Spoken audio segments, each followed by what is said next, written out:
So let's rank all the films I rewatched for the month of October 2024. Big D's Entertainment Rankings and Reviews.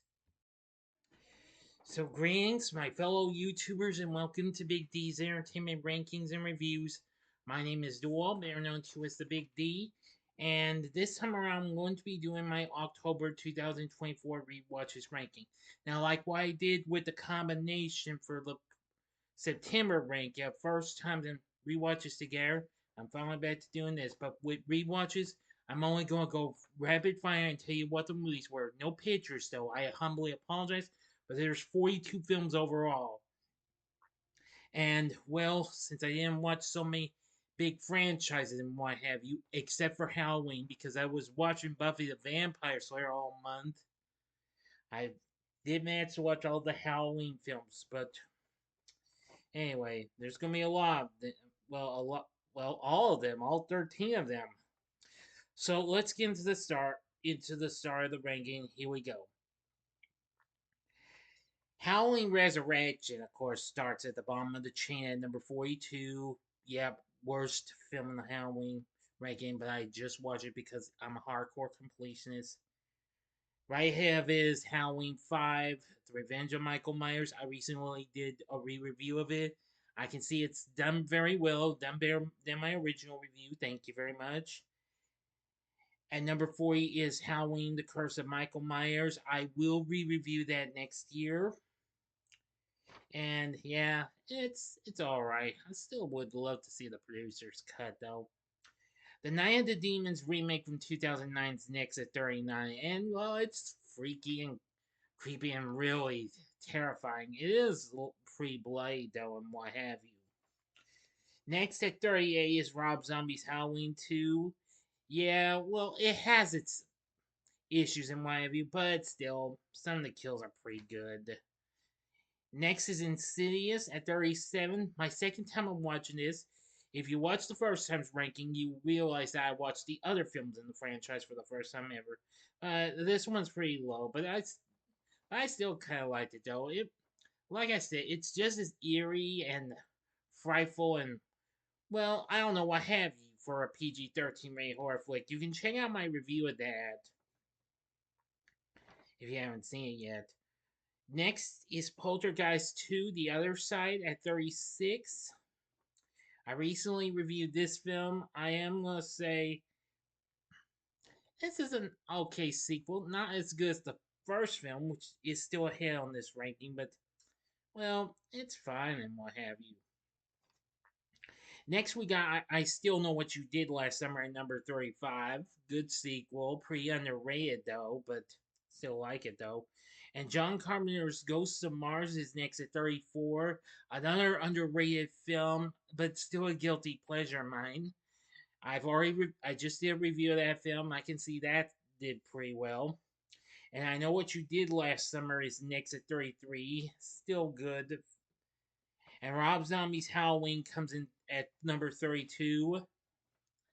Yeah, I kind of a mixed like yeah this. I mean, well, I like this a little more than Halloween 2, but you don't have to take my word for it. I know some, I know a few that have a little bit of a soft spot for Halloween 2 of Mr. Zombies, but this one's fine, what have you. I know I wish they could just well, kind of edited down the little bit of the start of the origin of Michael Myers. Yeah, that would have been yeah. At number 31 is Casper's Halloween special from 1979. This, of course, came out just a few weeks, or well, actually a month after Casper and the Angels premiered. Yeah, I've only seen this like. I think this is only the second time I've seen this film. Well, or special and what have you. I thought it was pretty cute and what have you. Then we got Puppet Master at 30. Pretty good film. Check out my review of that if you haven't seen it yet. And next at 29 is Halloween Ends, which I revisited through the Stars app. Yeah, I know it's not really the best of the Blumhouse trilogy, but it has a few pretty good kills though. I kind of like the DJ kill, if you know what I'm saying. Then we got Orphan at 28. Good film, love it. Isabel Furman, real good as Esther. Still can't go wrong with that. Scary Stories to Tell in the Dark is next at 27. I recently did a review of that, and while I do have a good like for this film, it's pretty frightening and eerie and what have you. Next at number 26 is Pearl, the second installment of Ty West X trilogy. We'll see where X winds up. If you watched the first time and watch this ranking, you'll know that I saw the third film, Maxine, for the first time. But Pearl, I thought was pretty good with its atmospheric feel, with being so colorful, and Mia Goth really steals the show, and that's no lie. Urban Legends next at number 25, pretty good film, love it. I mean, it's just wow. Then it's the Halloween special featuring Fat Albert and the Gang at 24 from 1977. Yeah, the Fat Albert Halloween special, it's pretty good, and I really like it for what it has to provide. It's fun and humor, and well, just a good lifelong lesson you get from this. Just like any episode of Fat Albert, you know what I'm saying? Okay, sorry, I didn't mean to say it like that. But anyway, next we got Venom, Let There Be Carnage at number 23. This is only the second time I've seen it since the day I saw it in theaters 3 years ago. Though I still wished it had got an R-rated cut, this still provided a lot of fun and thrills and what have you. I feel like this is my favorite of the trilogy. X is next at 22. I think I probably would rank this as my favorite of Ty West's X trilogy. It's good. I like the 70s feel to it. And I love Mia Goth. And the rest of the cast is good too. Then at 21 is Hellraiser 3, Hell on Earth, which this my review has done even better than my other three Hellraiser reviews. I still need to review more, but I'm going to plan to if I get a chance to rewatch the other films. But I feel like this is now my favorite of the Hellraiser series. Next is Scooby Doo and the Witch's Ghost at number 20 from 1999. A good film and a good continuation to this series after Scooby Doo on Zombie Island, which that's still ahead. We'll see where that winds up. But even though it's kind of a little more, just a wee bit shorter than that film, but I still feel like this has a little spectacular feel to it. There's more Scooby Doo movies on this rank as well, too, so be on the lookout for them as we get to them. Brightburn is next at number 19. Wow, it was good to watch this one again. I mean, with it being focused on a young boy who apparently kind of is like a kid from another planet with superpowers, like Superman, but is really evil. Yeah, that's really something. The 2002 live-action Scooby-Doo film is next at 18. This is my favorite of the Scooby-Doo live-action films, and it's just still so much fun to watch. I thank y'all for checking out the live stream. And sorry I did not answer one person's question. Someone just came up at the last minute and I just didn't see it in time. Yeah, I was in a hurry to end this so the live stream because I didn't want to miss Georgie and Mandy's first marriage, you know. Sorry. No hard feelings.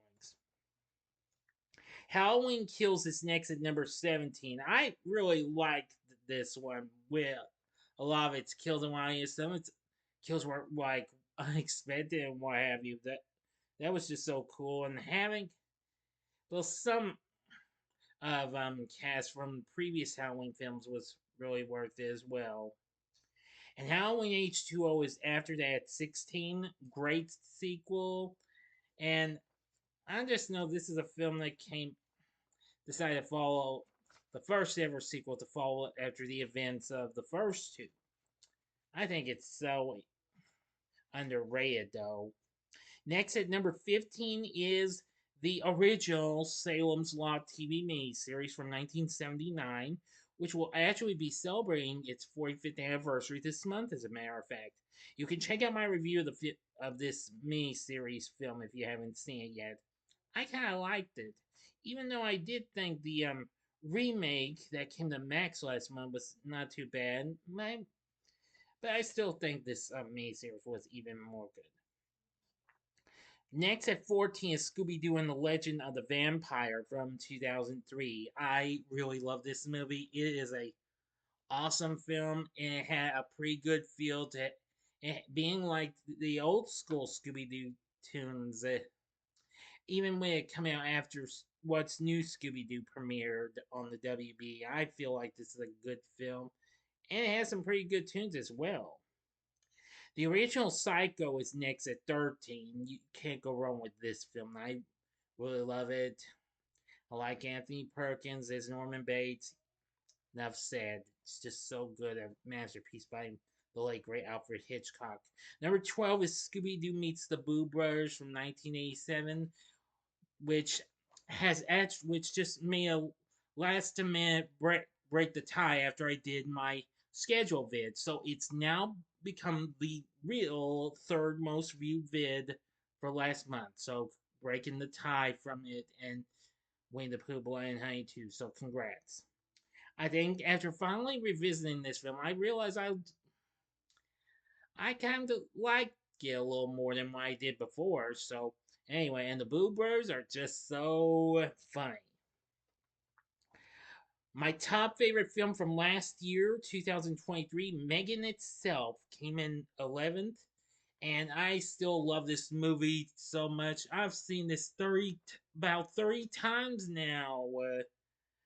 I can't say I just have a real love for this here film. But no way, not trying to get any ideas. But I really love this movie a whole lot, and of course I did watch the unrated cut. The top 10 starts with Psycho 2. Now this is probably now my favorite Psycho film. I love it.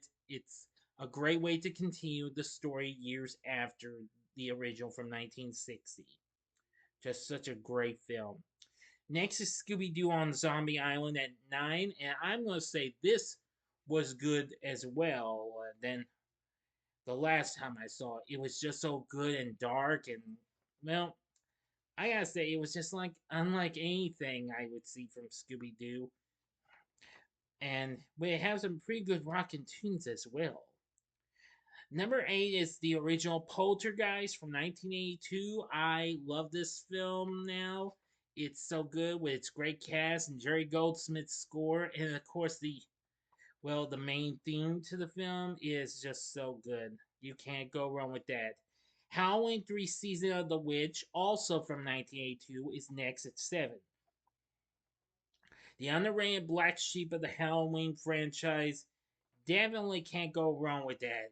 Even though maybe that Silver Shamrock jingle might still be in my head at times, but maybe not a whole lot. It'll probably leave eventually and then come back again next year.